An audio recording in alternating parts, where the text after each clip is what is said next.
और हम स्वामी विवेकानंद जी के शिष्य हैं। हम उन तक सब लोगों तक यही संदेश पहुंचाते हैं, जागो उठो, तब तक ना रुको जब तक हमारी मंजिल हासिल ना हो जाए। क्या बात। हमारे साथ इंसाफ करो,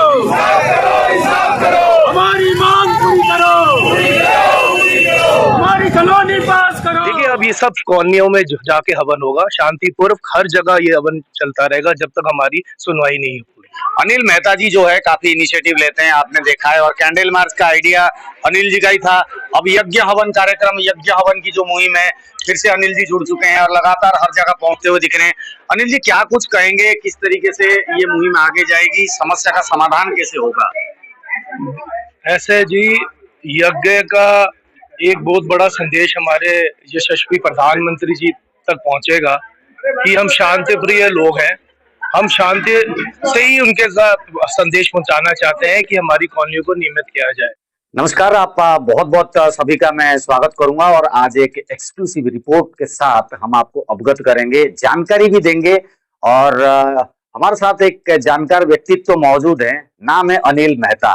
69 अनधिकृत कॉलोनी के ये माननीय सेक्रेटरी साहब हैं और लगभग सर्वे सर्वा हैं। आज इस मुद्दे को लेके संसद तक पहुंचाने वाले व्यक्तित्व अनिल मेहता जी हैं। बहुत बहुत स्वागत है अनिल जी। रमेश जी, आपका भी बहुत बहुत स्वागत है। आप वरिष्ठ पत्रकार हैं जो आए मेरे पास इंटरव्यू लेना, आपको बहुत धन्यवाद। बहुत बहुत धन्यवाद। और बट पहले इनकी जो परिचय मैं जब से जानता हूँ, 69 अनधिकृत कॉलोनी के मुद्दे के ऊपर इनको देखा है मैंने, आंदोलन करते हुए देखा है मैंने, बोलते हुए देखा है, इनके चेहरे को एक अलग आभा से देखा है मैंने, इनको गुरुद्वारा में देखा, इनको सड़क पर देखा, इनको कैंडल पकड़ के रोड पे चलते हुए देखा, इनको मीटिंगों में देखा, इनको अग्रेसिव होते हुए देखा, इनको अपने अधिकार प्राप्त करने के लिए लड़ाई करते हुए देखा। इतने सारे गुण के साथ मैंने अनिल जी को पहचाना है।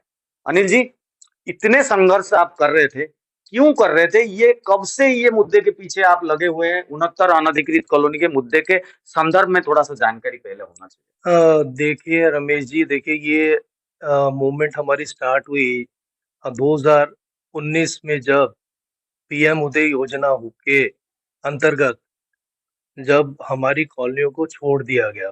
अच्छा, ठीक है जी, छोड़ दिया गया तो हमने बहुत उम्मीद रखी थी कि हमको भी उसमें शामिल करेंगे, लेकिन 69 कॉलोनियों को उन्होंने छोड़ दिया। जिस टाइम पर 1731 कॉलोनी पारित साथ साथ में 1731 हो गई थी, हमें बड़ी खुशी हुई। वो सारे लोग का भी हो जाएगा, हमारे भी हो जाएगा, लेकिन हम लोग अपना हमारी 69 कॉलोनी को छोड़ दिया गया। तो उसके बाद फिर हमारा संघर्ष शुरू हुआ। हमने अपना, क्योंकि जब इंसान जब पीड़ित होता है, जब पब्लिक की देखता है कि लोग पीड़ित हैं, तो कोई ना कोई आगे आता है उस अभियान को चलाने के लिए। तो हमारे साथ रमन अग्रवाल जी, जो हमारे अध्यक्ष 69 कॉलोनीज के एसोसिएशन के, उनके नेतृत्व में हमने अभियान शुरू किया था। तो उसके अभियान में हमने हर जगह हमने कोशिश करी जी। पहले पत्र लिखे, हर जगह पत्र लिखे हमने, हर विभागों को डीडीएस से लेके सारे डिपार्टमेंट तक। हम लेफ्टिनेंट गवर्नर साहब से भी मिलने गए, फिर हमने अपना डीडीए के द्वार खड़काए बार बार, लेकिन वहां से हमको कोई पॉजिटिव रिस्पांस नहीं हुआ। हरदीप पुरी जी के पास हमारी टीम पॉलिटिकल सेगमेंट में, हाँ, urban development minister Hardeep Puri ji के पास भी गए, उन्होंने भी आश्वासन ही दिया। हमारे क्षेत्र के एमपी साहब श्री रमेश भदौरी जी के पास हमारी टीम पहुंची, उनसे भी उन्होंने भी हमको आश्वासन ही दिया कि आपकी कॉलोनियां नियमित हो जाएंगी। तो उसके बाद देखिए दौर चलता गया, हम सबसे मिले अपना, लेकिन निराशा ही हमें हुई। बीच में जहाँ तक मुझे भी याद है, सैनिक फार्म में भी कई सारी मीटिंगें लगी थी। क्या कभी वो नेता लोग आए हैं, पुरी साहब, बिदुड़ी जी, आप अपने संगठन के द्वारा कभी बुला करके? देखिए ऐसा हमारे क्षेत्र में तो नहीं आए वो लोग कोई भी, लेकिन हाँ, हमारे को एक आशा की किरण दिखाई दी। वो आशा की किरण दिखाई दी हमारे जो बीजेपी के अपना MLA, leader of opposition Shri Ramveer Singh Bhadauria ji, उनसे भी बात हुई थी बीच में, मगर उनके कंट्रोल में ये, उनके कंट्रोल में अपना देखिए, लेकिन उन्होंने हमारी हर लेवल पे हमारी मदद करी। उन्होंने हमको लेफ्टिनेंट गवर्नर साहब के पास भी लेके गए हमको, फिर उन्होंने हमको जो डिपार्टमेंट है वहां पे भी हमारे कागज पहुंचाए। हमने बहुत अपना, कहीं पे भी हमने कहीं द्वार कहीं छोड़े नहीं हमने। उन्होंने हमारे साथ मदद की, लेकिन ये उनकी 19 के बाद वो ये कारवां आप करते हाँ चले गए। करते गए जी, करते गए, लेकिन ये है कि उन्होंने भी हमारे साथ ये जो मदद की, लेकिन वहां पे भी हमारे को निराशा ही हुई। उन्होंने दिया हम, लेकिन उनकी उनकी जो पोजीशन थी उस हिसाब से उन्होंने पूरी मदद करी, लेकिन अपना हम कामयाब नहीं हुए। फिर उसके बाद हमने, देखिए हमें कोई रास्ता नहीं दिखाई दिया रमेश जी। यानी कि 24 अभी थोड़े दिन पहले 2024 में दूसरा इलेक्शन आ गया, दूसरा लोकसभा का इलेक्शन चुनाव होने वाला है। 19 से मुझे लग रहा है 19 में लोकसभा का चुनाव हुआ था, तो ये बीच में 5 साल खराब हो गया। देखिए ऐसा हो ही, देखो उसके बाद देखिए अब जब उनके, हमको लगा उन्होंने उसके बाद कर कुछ देंगे। किया नहीं है, कर देंगे, हम उम्मीद पे रहे कि बीच में कर देंगे, लेकिन उसके बाद देखिए जब निराशा हुई, तो पता नहीं ऊपर ईश्वर का कुछ मेरे को मैसेज आया कि ये कोई रास्ता दूसरा ही अपनाना पड़ेगा। तो हमने सोचा हम जनता से क्यों ना कनेक्ट करें।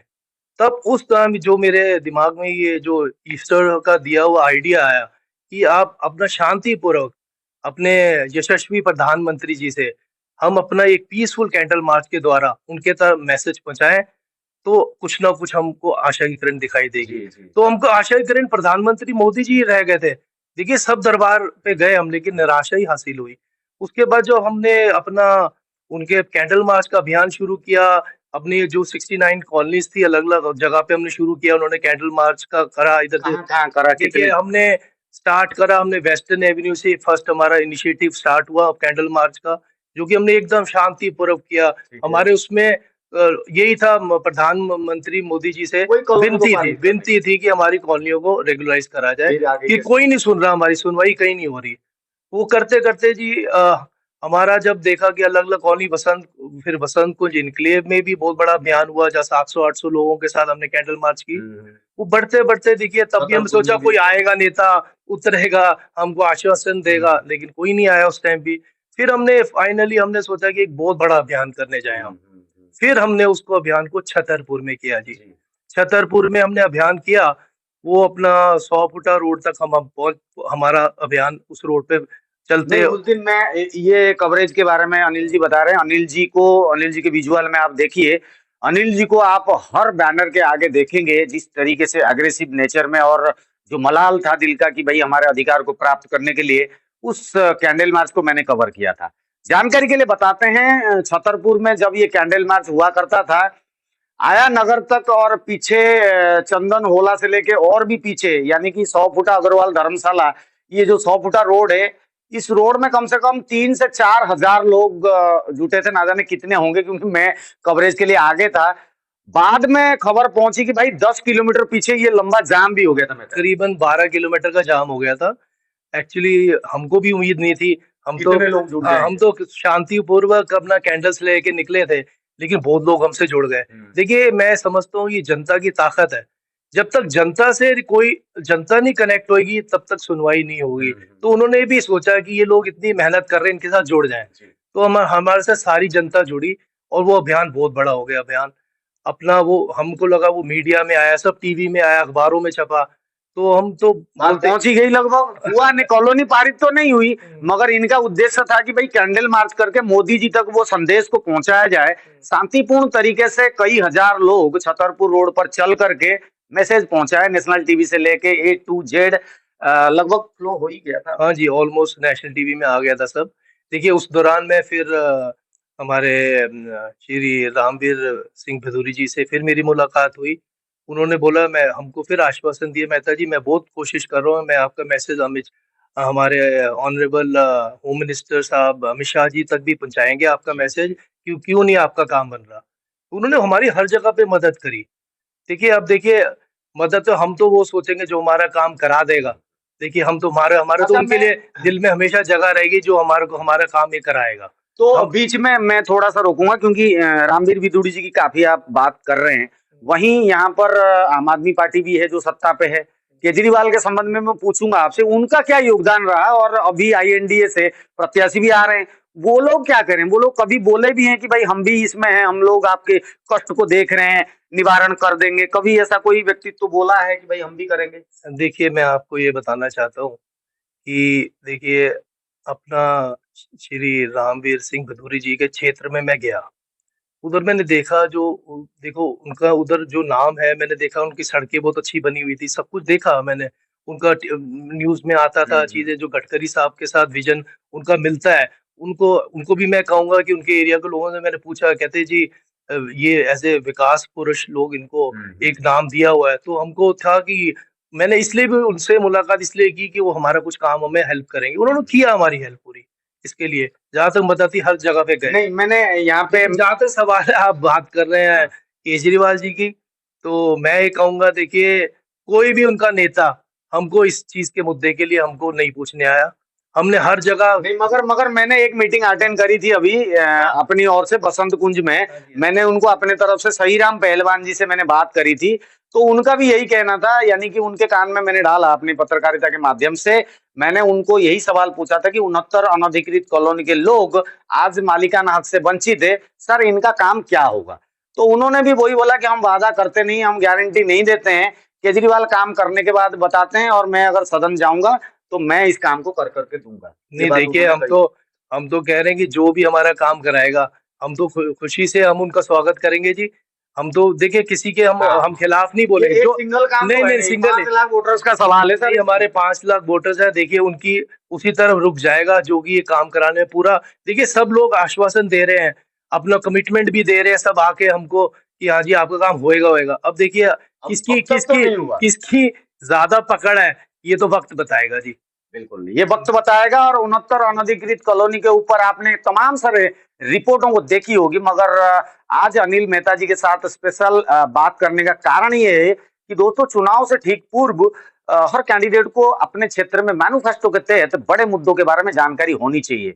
ये जो 2 मुद्दे हैं, लगभग हमारे जनता जनार्दन चैनल के माध्यम से रामवीर विदुड़ी जी को ये सवाल पूछा जा चुका है और सहीराम पहलवान जी को ये सवाल पूछा जा चुका है। उनके तरफ से, यानी कि दोनों नेताओं की तरफ से प्रतिश्रुति दी गई है कि अगर हम सदन पहुंचते हैं तो पहली प्रायोरिटी में 69 अनधिकृत कॉलोनियों को पारित करना हमारा काम रहेगा। ठीक है मेहता जी, ये अच्छी बात है, मगर फिर भी अनिल मेहता जी के ऊपर अब आते हैं। इन्होंने इस मुद्दे के ऊपर तो काफी सारी बातें करी, मेहनत भी की, मगर अब मैं चाहूंगा कि पूरे दिल्ली भर की बात की जाए। इनसे जितनी मैं बातें करता हूँ, काफी ऊपर लेवल में बैठते हैं, जानते हैं, जानकारी रखते हैं, मास्टर प्लान भी इन्होंने स्टडी की है। मास्टर प्लान के ऊपर मैं बात करना चाहूंगा दोस्तों। मेहता जी का एक हमेशा ही सपना रहा है कि विकसित दिल्ली हो, काफी डेवलप्ड दिल्ली हो, सिंगापुर जैसी यहाँ पर व्यवस्था हो, साफ सफाई हो, इत्यादि इत्यादि। मेहता जी, आपको क्या लग रहा है दिल्ली की परिस्थिति? आपने सर्वे किया होगा, बवाना, नरेला, जैतपुर, मंगलपुरी, कल्याणपुरी, त्रिलोकपुरी, संगम विहार, ये जितने सारे एरिया हैं, कभी तो गए होंगे आप, व्यवस्थाओं को देखे होंगे। क्या लगता है यहाँ पर किस तरीके की अभी इन दिनों, हाँ इसमें जोड़ना चाहूंगा, मेहता जी भी सर्वे किए होंगे तो वो जवाब देंगे। अभी एलजी साहब और चीफ सेक्रेटरी साहब का भी दौरा हो चुका है, उनके तरफ से नेगेटिव फीडबैक आया है संगम विहार इत्यादि जगहों से। मेहता जी को पूछ लेते हैं, कभी संगम विहार गए होंगे या इन जिस एरिया का मैंने नाम लिया है, थोड़ा सा फीडबैक आप भी दे दीजिए सर। देखिए मैं स्थिति देखता हूँ, मेरे को तो मतलब मैं हैरान होता हूँ स्थिति देखी। ये कैपिटल है हिंदुस्तान की, तो यहाँ पे देखिए गली में रास्तों में कूड़े पड़े हुए, सड़कें टूटी हुई, नालियां, गंदी नालियां। मैं तो बहुत अपना देता हूँ किस कंडीशन में लोग रहते हैं इधर। देखिए पास भी कर दी गई है, पास तो कर दी गई है कॉलोनियां, लेकिन मूलभूत सुविधा नहीं दी गई है। उसके लिए देखिए अपना इस कंडीशन में हम एक तरफ सपना देख रहे हैं हम कि हम वर्ल्ड क्लास सिटी बनाएंगे, तो ये भी तो बहुत जरूरी है काम करना। तो ये मेहता जी, आपस की जो इनकी आपस की लड़ाई है, उससे पूरे लोग पिस रहे हैं। देखिए आपस की लड़ाई में जो मास्टर प्लान है आपने स्टडी किया और हमेशा ही आप डिस्कशन करते हो, उसके संदर्भ में बताएं कि ये मास्टर प्लान कितना कारगर है और कितना इफेक्टिव है अगर सही मायने में दिल्ली में इम्प्लीमेंट किया जाए तो। इम्प्लीमेंट तो नहीं हो पा रहा है, मगर बशर्ते आप जानते हैं मास्टर प्लान अगर इम्प्लीमेंट होता है तो विकसित दिल्ली बनने में कोई नहीं रोक सकता है। देखिए मैं आपको बताऊं इसके लिए कि जो पिछला मास्टर प्लान था जो 2006 में बना था, जो 21 तक अपना थी, उसमें तो देखा कुछ भी नहीं दिखा, किसी ने हाथ भी नहीं डाला उस मास्टर प्लान में। आई डोंट नो कौन इधर पावरफुल है कि अपना उस पे कोई नेता, कोई एक जो कदावर नेता क्यों नहीं आया उसको करने में। अब ये दूसरा मास्टर प्लान जो कि 41 वाला, लेकिन मेरे को पूरी उम्मीद है, देखिए ये मोदी सरकार है, ये रुकेगी नहीं, क्योंकि कितने देर तक तमाशा चलेगा दिल्ली में? कोई तो उतरेगा, अभी तो आएगी भिंडी बाजार में। कोई तो उतरेगा जी। अब मास्टर प्लान की जरूर दो देखिए लोग बहुत परेशान है, रोड्स नहीं है, इतना ट्रैफिक है। देखिए आप बताओ, आप घर से बाहर निकलते हैं। तो क्या लगता है 41 तक अगर ये मास्टर प्लान पे कार्य होता है, अगर आपने ड्राफ्ट देखा है, तो क्या पूरी दिल्ली का हुलिया बदल जाएगा, ऐसा लगता है आपको देखिए अगर काम पूरी होता है? पूरी 100% मैं इसमें 100% बोल सकता हूँ। अगर मास्टर प्लान उतरा तो दिल्ली की एकदम सूरत बदल जाएगी, तस्वीर बदल जाएगी, ये मेरा 100% यकीन है। देखिए, उसमें इतनी मैंने जो पढ़ा है मास्टर प्लान, उसमें हम 100% बता रहे हैं, ये आने वाले टाइम में हमारा सिंगापुर से कम नहीं रहेगा दिल्ली, और मोदी जी का पूरा इसमें योगदान रहेगा, पूरा योगदान रहेगा कि इसको अच्छा बनाने का दिल्ली। लेकिन कुछ अड़चनें हैं। देखिए, अब वो और यही उसको रेक्टिफाई करना सरकार का काम है। सरकार का काम हो, कैसे उस पे उतरेंगे दिल्ली को जी, सुधारने के लिए। जी। हाँ जी। मास्टर प्लान के ऊपर मेहता जी काफी बढ़िया विजन रखते हैं और समझते हैं, बशर्ते वो तो आने में टाइम है, होगा तो सूरत बदलेगी, हाल भी बदले, सब कुछ हो, ये मेहता जी भी चाहते हैं, मैं भी चाहता हूँ और पूरी दिल्ली की जनता भी यही चाहेगी। चलिए, ये राजनीतिक और कुछ पेशेंस वाला काम है, उसके लिए धैर्य के साथ इंतजार करना ही पड़ता है। मगर मेहता जी हमारे साथ बैठे हैं, इनके पर्सनल जीवन के बारे में थोड़ा सा समझ लेते हैं। काफी एक्टिव रहते हैं, सोशल एक्टिविस्ट हैं, साथ साथ बड़े बड़े मुद्दों के ऊपर काम किया है। मेहता जी, जैसे मैं आपके पिछले तो कहीं नहीं जानता हूँ, मगर ये बड़े मुद्दों पे आपको मैंने देखा है। फिर भी आप अगर बात करें तो साउथ दिल्ली हो, दिल्ली में कौन कौन से प्रॉब्लम्स के ऊपर जैसे आपने निगाह रखी होगी देखिए, और मेरी मेरी हमेशा मैं इस पे कार्य करता रहता हूँ। दिल्ली के इतने मुद्दे, मेरे फाइल देखिए आप। फाइल मैंने ये पूरी फाइल बना रखी है मैं आपने? देखिए नोट्स बनाता रहता हूँ कि दिल्ली दिल्ली की ये देखिए, मैं थोड़ा-सा स्क्रीन पे दिखा हर देता हूँ। चीज़ मेहता जी कम से ये कम मैंने आज बैठ के फिर ये बनाया। बुलेट्स बनाए हैं, ये पॉइंट्स है दोस्तों, जो कि अनिल मेहता जी, ये प्रॉब्लम्स मैं पढ़ के सुना देता हूँ कि ये क्या, इन प्रॉब्लम्स के ऊपर आपने काम किया है, ये क्या देखिए, था? नहीं, देखिए, मैं अपना दिसंबर में मैंने सारे एरिया का सर्वे किया, ठीक है? सारे जहाँ कमियाँ पेशी आती हैं, रोड जो हैं, छोटी हैं रोड, उनकी जो प्रॉब्लम्स हैं, मैंने ये अब अपने एरिया के हाँ, ऊपर मैंने बात करें। सर्वे करा। हमारी संस्था ने जो बनी हुई है, हमने अपने खर्चे पे जाके सर्वे किया, परमिशन ली डीसीपी के सामने, अपना उसको अपना गाड़ियों में घुमा के हमने अनाउंसमेंट भी करी। जी देखिए, आप अगर एक विकसित दिल्ली चाहते हैं, तो इस रास्ते पे उतरें, सब योगदान करें। क्योंकि उन जब तक वो अपनी रोड को चौड़ा नहीं करेंगे, रोड नहीं अपना कितना चौड़ा होना चाहिए देखिए आपके हिसाब मेरे से? देखिए तो कम से डीडी कम का नॉर्म्स स्टैंडर्ड क्या है? डीडीए के नॉर्म्स उन्होंने जो दिए हैं कि 6 मीटर, 9 मीटर, 12 मीटर। मैं तो बोलता हूँ, जैसे क्षेत्र कोई अपना बोलते हैं जो अनुपम गार्डन, जब सैनी फार्म जैसे भी, उनको भी इस पे उतर जाना चाहिए। देखिए, वो अपना रोड पीछे करेंगे तो ये अपना ट्रैफिक की समस्या खत्म समस्या होगी। होगी, तो सबको करना पड़ेगा जी। उसके बगैर देखिए, उन्होंने साफ केवल बोल में दिया, नहीं हो सकता नहीं है। हो सकता। ये इस पे लोगों को एकदम अपनी सकारात्मक सोच बनानी पड़ेगी कि अपनी पीछे रोड दीवारें करनी पड़ेंगी। और अपना उसके लिए ये भी देखिए, आप अगर पीछे करते हैं तो आपके नक्शे पास होंगे, अपने लीगल घर बना पाएंगे। अदरवाइज अपना सरकार नहीं करेगी कॉलोनी, ये भूल जाए। और क्या-क्या और देखिए, प्रॉब्लम्स मैंने आपके देखिए सर्वे में पकड़ा है? कितने हैं अपना। देखिए, जो ये जैसे आपको देखो, बिल्डिंग बनी जा रही है, वो 5वें 6वें 7वें मैं हैरान होता हूँ, कोई सेफ्टी नहीं है। नहीं, उसे आप बनने कौन देता है? ये तो नॉर्म्स है ही देखिए नहीं साउथ देखिए, दिल्ली में। अब जो बन रहे हैं, क्योंकि जब अनऑथराइज कॉलोनी है, किसी की उस पर रुचि नहीं है जी, आप कोई उतरता ही नहीं है। अगर रुचि हो तो ये होगा काम। देखिए, उन सेफ्टी भी तो देखनी है, पार्किंग की समस्या है। आप मंजिलें बना दो ऊपर तक, आसमान तक, जब पार्किंग ही नहीं है, छोटी छोटी गलियां हैं, कहाँ से लोग निकलेंगे? वर्ल्ड क्लास सिटी कैसे बनाएंगे हम? तो वो रास्ते चाहिए, उसके लिए लोगों को 6 मीटर तो छोड़ना पड़ेगा जी। ठीक है जी, उस कनेक्टिंग रोड 9 मीटर छोड़नी पड़ेगी। देखो, फायर ब्रिगेड है, कहाँ आएगी? मतलब कैसे आएगी? लोगों की सेफ्टी के लिए सरकार उतरेगी। उनको जगह सुविधा चाहिए, सीवर डालने, सब चीजें, उसके लिए हमें सुविधा चाहिए। उनको रोड चौड़ी करनी पड़ेगी सबको। और 1800 खोलने का सवाल है, सारे के अगर ये सब सोच लेंगे कि करना ही है, तो उनको सरकार भी पूरी मदद करेगी करने में। और देखिए, जहाँ पे देखिए आप, मैंने जो लिस्ट में सारी की है, ट्रैफिक की जो इशू है, इतना भारी। वो केवल वही रोड की बात है जो तो वही तो बोल रहा हूँ, मास्टर प्लान की जी। देखे, जो मास्टर प्लान आएगा तो ये हमारी समस्या दूर होगी, दूर हो जाएगी। दूर हो जाएगी। जी। और देखिए, ये जहाँ तक है, लोग जो हमारे डंप गार्बेज के, इनसे हमको अलग अलग जगह पे पॉइंट्स बनाने पड़ेंगे। जो अपना गीला कूड़ा, सूखा कूड़ा, उसकी सेग्रीगेशन होती है, उसमें अपना हम मैन्योर तैयार कर सकते हैं, अगर वो लोग देखिए सभ्यता के साथ है। हम विदेशों में तो जाते हैं, इधर देखो पढ़े लिखे लोग रहते हैं, वहां पे तो एक अपना कोई चिप्स खा के पैकेट फेंक के देखिए आप, वहां पे तो चालान हो जाता है। तो वहां तो चीजें देखते हैं, हिंदुस्तान में क्यों नहीं इम्प्लीमेंट करते? लोग देखते हैं हिंदुस्तान में, हमारे गडकरी साहब देखिए, पूरे नक्शा चेंज कर दिया हिंदुस्तान का। अब अगर अगर कोई भी नेता उतरेगा, वो इतना डेवलपमेंट करेगा, तो उसको साफ करना हमारा फर्ज है, हमारा लोगों का ये फर्ज है कि उसको मेंटेन रखें हम। तो हम ये भी यानी कि ओवरऑल अनिल जी ने जितने प्रॉब्लम्स चीजें देखी है सर्वे के दौरान, वो शायद कहीं ना कहीं ये पब्लिक की भी गलतियां दिखाई दे रही है। अगर सरकार बना भी देती है अच्छी चीजें तो उसका रख रखाव नहीं हो रहा है, उसका बिल्कुल इसी प्रकार से चलो ठीक है कूड़ा फेंक दिए जहां मर्जी, सफाई कहीं नहीं है। और एमसीडी के तहत जो नॉर्म्स है सूखा कूड़ा गीला कूड़ा इत्यादि, ये सब जब नहीं होगा अनिल जी बिल्कुल सही है। और एक पढ़ा लिखा व्यक्तित्व, एक सोशल एक्टिविस्ट ही इन सब चीजों को पकड़ सकता है। और विजन काफी अच्छा है। मगर मेहता जी आप इतने अच्छे से बढ़िया से सोशल स्टडी करते हैं। कितनी बड़ी बात है, देखो वाटर की कितनी शॉर्टेज है। हाँ वो तो है। दिल्ली जल बोर्ड, देखो हम कितने साल लोगों के यहाँ कनेक्शन नहीं है, बोले आश्वासन देके 24 घंटे केजरीवाल साहब ने बोला। हमने लगा शुरू में आए थे, हमें लगा उम्मीद करी थी उनसे कि बदलेगा दिल्ली की सूरत, लेकिन हमको कुछ दिखा नहीं जी कार्य। अपना देखिए, हमारे हमारे अब देखिए कि जो पानी की समस्या है वो टैंकर चलते रहते हैं जी, सारा दिन टैंकर चलते रहते हैं। अपना वाटर बॉडीज देखिए, कितने बोरवेल कराओगे आप, कितने बोरवेल कराएंगे, नीचे जाई जा रहा है लेवल। अब वाटर बॉडीज बनाइए, ठीक है, कितनी जगह है वाटर बॉडीज बना, हाँ रेन हार्वेस्टिंग उसको कराइए, जरूरतें हैं। पहले जमाने में तो देखिए गांव गांव में जो पानी होता था, दिल्ली में भी पहले की बोलियां बोलते थे जिसको, पानी इकट्ठा होता था वो अपना एक जगह, तो उसको पूरे बरसात के पानी को इकट्ठा करते लोगों क्या वो यूज करते थे।